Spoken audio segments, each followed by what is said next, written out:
Si un niño abusado sexualmente ya es una tragedia, imaginemos el horror que significan cientos de niños abusados en el Ecuador. Lamentablemente, el horror es real. Ha ocurrido por años frente a los ojos de un sistema que desoyó las denuncias y minimizó los gritos de auxilio hasta cuando fue imposible seguir negándolo. Hoy, las voces de las víctimas rompieron el silencio y se escuchan como oleadas de gritos exigiendo justicia y protección.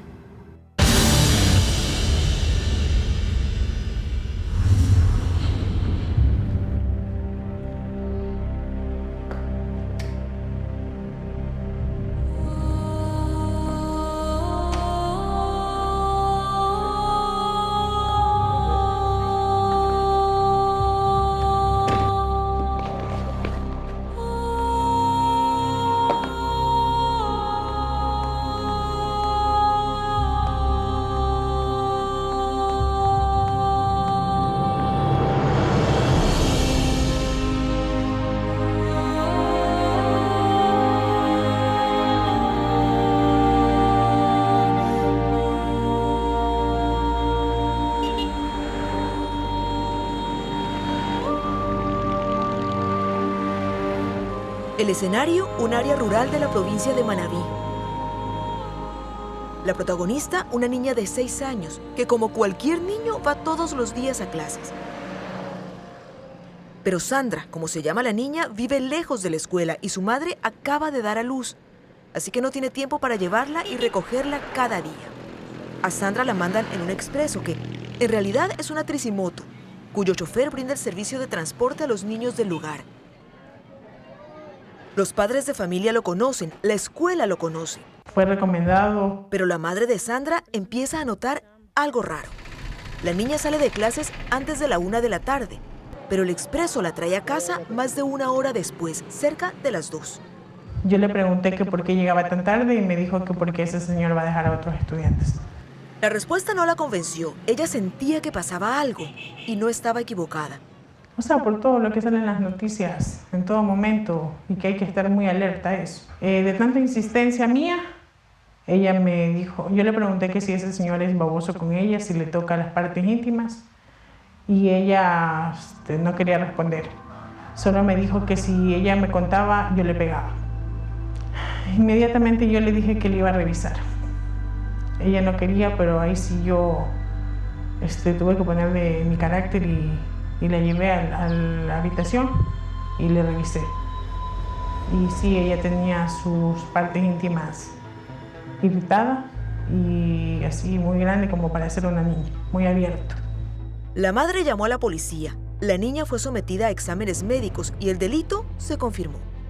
Obviamente, a través de los exámenes médicos legales se determinó que hubo una violación directa de parte del victimario hacia esta menor. El chofer del expreso fue detenido.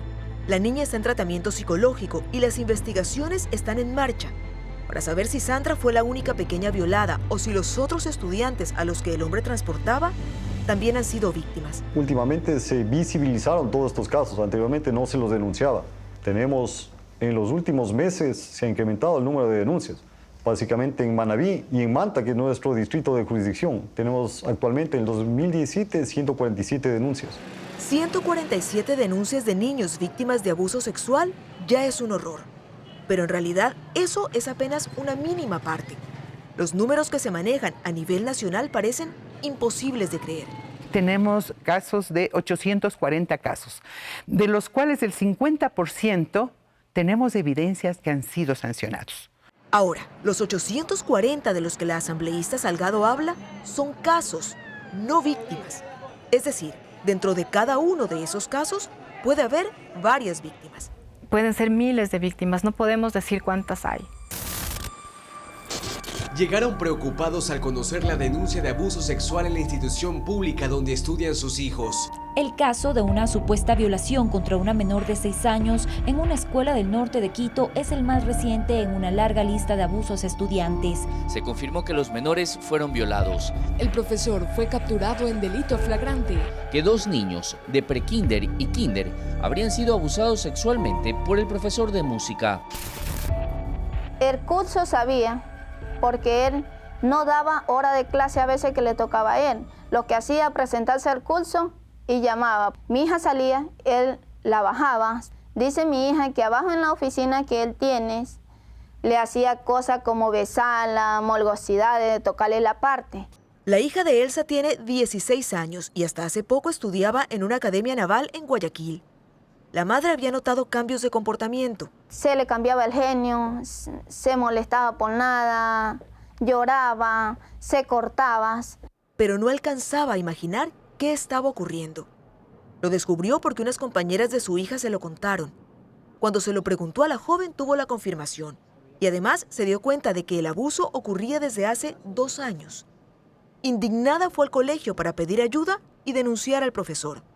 Cuando yo subo llorando, donde la directora, le digo, mire, directora, me están pidiendo para poner la denuncia, nombre y apellido completo, me dice. Yo a usted no le voy a dar nada, dice, ¿por qué? Le van a preguntar primeramente en qué academia estudiaba su hija, en qué academia daba clase el profesor, entonces mi academia se me va a venir abajo, usted me va a dañar mi academia. Lo que ella cuenta parece ser una constante en este tipo de abusos. Cualquiera se indigna al escuchar que un joven, que un niño, ha sido víctima de violencia sexual. Pero dentro de los planteles en donde esto ha ocurrido, la indignación parece no haber sido suficiente como para tomar acciones. En el caso de Elsa, ella, que no cuenta con recursos económicos, no ha podido pagar atención psicológica para su hija. Ha tenido que sacarla del colegio y afrontar sola un proceso judicial en contra del profesor acusado. La justicia, yo digo que para mí no hay justicia, la justicia está vendida. Siendo así, ¿los rectores y la gente que no dio trámite a esas denuncias también tienen responsabilidad penal? Tienen una responsabilidad muy seria. Recuerde que la ignorancia de la ley no excusa a persona alguna. Y en el caso de los servidores públicos, los docentes, están en la obligación de denunciar inmediatamente la tentativa o la comisión de un delito. Hernán Ulloa representa a 8 niños abusados en un colegio de Guayaquil. Él cree que las leyes no han ayudado a visibilizar este tipo de delitos y, por el contrario, han contribuido a la impunidad. Vamos a suponer que el conserje descubre o ve que un docente sale del baño con un niño. El protocolo que debía seguirse era que el conserje tenía que avisarle al inspector, el inspector al inspector general, el inspector general al DC, el DC al rector. ¿Y qué pasaba con toda esta cadenita de circunstancias? Existen 2 posibilidades, o existía lo que ocurría realmente en el sistema educativo. Número 1, pasaba mucho tiempo y se eliminaban los vestigios que eran indispensables para poder determinar responsabilidades. Y luego también había la posibilidad, es más, existió aquel detalle, de que en esta cadena de que pasa de una persona a otra, es posible que uno de ellos sea amigo del infractor. Y por eso ellos, en lugar de prosperar con denuncias o judicializar esta situación, quedaba todo silenciado. Un sistema nacional de protección de derechos. El problema ha tomado tales dimensiones que la Asamblea ha creado una comisión ocasional para investigar temas de violencia sexual en las unidades educativas, y ella es quien la preside. No hay equipos profesionales especializados en temas de violencia sexual en contra de los niños. Estos casos a veces son denunciados y tratados en igual condición que cualquier otro delito. Y por eso también hay un bajo porcentaje de sentencias. El 9% del total, ¿no?, de casos que llegan a ser ya judicializados, es decir, hay acusación de parte de la Fiscalía, tan solo llega el 9% a sentencia. El caso que van a ver entra en ese 9%. Ocurrió en un colegio de Quito y la víctima es una niña, cuyo abuso comenzó cuando tenía apenas 12 años. Descubrí llamadas, mensajes de WhatsApp en su celular.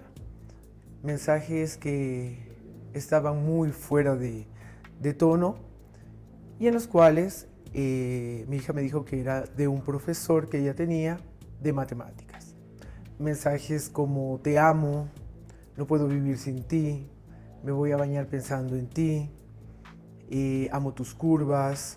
La madre llevó las pruebas ante la justicia y se inició un proceso penal, pero cuenta que no fue fácil para ella, para la familia y sobre todo para la niña abusada, porque el colegio tomó partido a favor del profesor. El colegio dio un día de vacaciones para que todos vayan a atestiguar a favor del profesor y en contra de mi hijo. Estos son muchos de las declaraciones que fueron los profesores a dar en la policía. Cito, desde hace 3 años he podido observar que la niña siempre andaba con Jean Damián, que ella se mostraba o aparecía muy cercana a él en público. Ella le admiraba mucho a él. Varias veces cuando ella estaba con él frente a la administración, yo le dije a ella que él era un hombre casado. Veía esto y le dice a una criatura de 12 años, son cómplices, son encubridores todos de lo que le estaba pasando a mi hija. El colegio incluso permitió la recolección de firmas de respaldo al profesor. Aquí están todas las firmas en las cuales se apoyaba al profesor, entre ellos la esposa del presidente de esa época, el expresidente, la profesora Anne Malheur. Al final el profesor fue sentenciado, le dieron 4 años de cárcel, de los cuales ha cumplido la mayoría en arresto domiciliario. Tenía en esa época 39 años, saludable, nada que haya sido un justificativo para que tenga un arresto domiciliario. Y recién el 23 de noviembre de este año ha sido remitido a la Tacunga. Cada caso es igual de doloroso. Es un profesor de natación del colegio que efectivamente viola en un baño del colegio por varias ocasiones. Igual de dramático. La misma autoridad era el mismo acosador, era rector y a la vez profesor.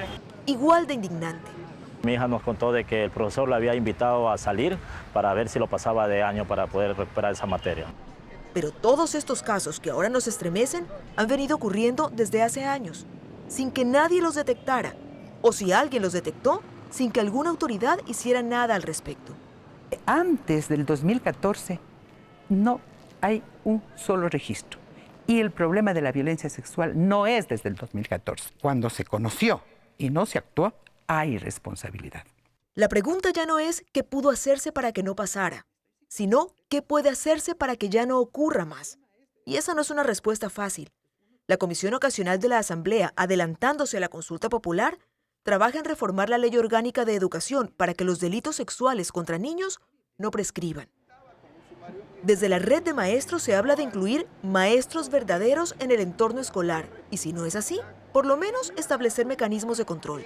Sabemos de que con la amplitud del derecho de los trabajadores de ingresar a una plaza de trabajo, se dé apertura a ingenieros, a economistas, a doctores, abogados, es verdad, pero que le haga Ministerio de Educación un seguimiento para que aquellos profesionales, como son los doctores, en 5 años presenten un título de educación, porque el título de educación es el que le da la garantía al verdadero docente, porque trae pedagogía. Y este es un punto que no solo los maestros defienden.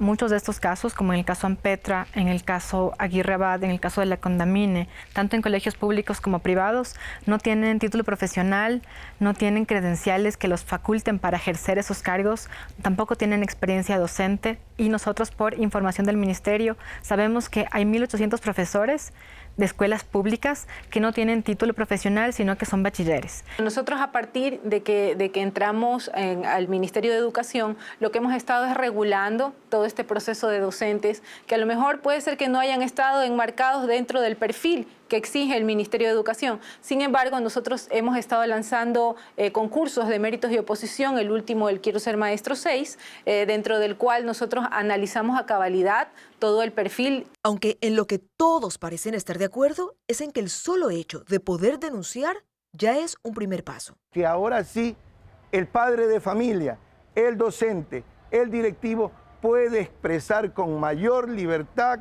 ya todo este tipo de irregularidades, todo este tipo de denuncias. Ahora, de parte de la autoridad, en lugar de perseguir a los denunciantes, en lugar de desacreditar a los denunciantes, el Ministerio de Educación, a través del ministro Fandel Falconi, ha dado todo el respaldo para que los denunciantes promuevan las denuncias que sean necesarias en contra de malos docentes. Que tenemos que en este momento sacar a relucir todas las cosas que están pasando dentro del sistema fiscal, que nosotros somos el ente que vamos a regular la parte administrativa y a su vez darles el acompañamiento en la parte fiscal. No sabemos todavía qué alcances vaya a lograr esta comisión que tiene duración de 1 año, pero creemos que esa primera ruptura del silencio, ese exigir información, es un paso. Tal vez el paso más importante: romper el silencio. Reconocer que hay un problema, que las víctimas existen y que exigen reparación por sus daños, castigo para sus verdugos y enmienda para que no vuelva a pasar.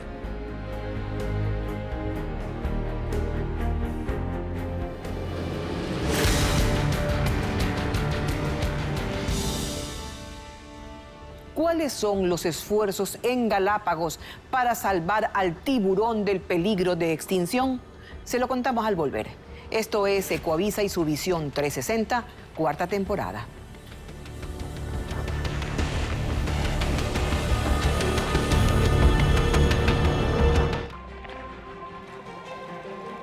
Bajar a lo profundo del mar. Existe un mundo distinto, misterioso. Un mundo en el que gobiernan extrañas criaturas y algunas hasta temibles. Ellos son los principales depredadores del mar.